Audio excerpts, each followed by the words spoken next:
Welcome to the show, Walk the Talks. Today, I'm very lucky to be interviewing George Orwell, who is the author of 1984.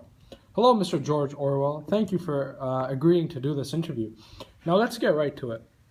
So, first and foremost, I will begin by asking you, Mr. Orwell, what is your book about? Well, my book is all about totalitarianism and how it has many evils, and how characters like Winston deal with it on a daily basis. And not only him and the people close to him, but everyone in the book as well. So, now let's get to the questions about the characters in the book. Why did you want Winston to have a relationship in this book, and why with Julia? What was it about Julia that made her such a good partner for Winston to have? Really good question. Well, there are many reasons for that. Winston and Julie are both very similar characters in the book. They both reject government rules, and they both have the urgency to escape the world or society that they're living in. So when I was thinking about Julie and her roles in the book, I made sure she had similar characters in relation to Winston, and that's why she was such a good partner to Winston during their relationship. The reason I wanted both Winston and Julie to have a relationship is because of many reasons as well. For example, relationships are completely not allowed with the government of Oceania. The only reason that both a man and a woman should have sexual intercourse is to make another human being. That's it. No feelings for one another, no feelings allowed.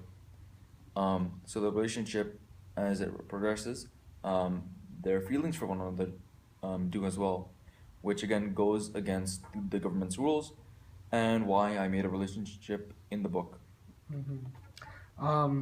Beautiful answer. Next question. At the end of the book, was it always your intention to mentally break down Winston and for him to be like the rest of the citizens of Oceania? And why did you want it to be, this way? All right, interesting question. My book is again all about totalitarianism, and I emphasize that a lot, and about how it has its effects on the people. And the main character here is Winston. So throughout the book, all the readers see is how Winston deals with totalitarianism. And therefore, at the end of the book, I made sure that I wanted the readers to see how Winston deals with totalitarianism, right? And what it really does to Winston. So I broke him down to what all the other citizens in Oceania were as well.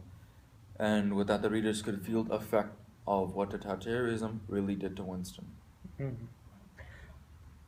So we all know Winston has his book around him at certain times. Why did you feel that it was important to add a diary into the book? So the relationship between Winston and his diary is very important. Winston realizes that he was drunk at some point in one of the scenes, and he writes down with Big Brother. And what if someone found that? What if someone from the government found that, right? He could have done many things in order to get the government's attention. But the reason I put a book in there, why I put a diary in there, was because it adds effect of how long it will take for the government to find his diary and what he wrote down as well. So that's what I wanted to. That's why I wanted to add the diary in there, and also that I also wanted the readers to see how Winston would react to when he found out that he actually wrote down with Big Brother in his diary. So why was the singing of Pearl Woman so important? Well, the singing Pearl Woman was important because at that very moment, Winston's political understanding, in a way, all comes together.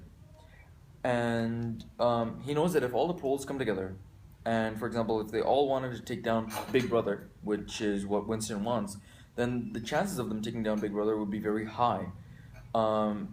And that would be their common goal between Winston and the Pearl people.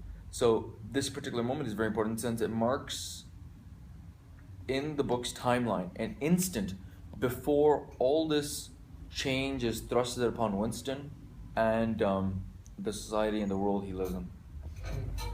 So before we finish off our interview, my last question is, what is Room 101 really designed to do? Okay, so Room 101 is designed to basically strip whatever Winston was before and everything he was once before. So in a nutshell, it's basically designed to break him, or any other person in his case, which in this case it's Winston, right? To become just like every other person in Oceania, and to mentally break him down, until he becomes just like a puppet to the government of Oceania. All right, beautiful interview. All right, folks, that's all for tonight. Thank you for being with us, Mr. Orwell. Absolutely, it was a pleasure, man. We hope to see you again very soon. All right, thank you.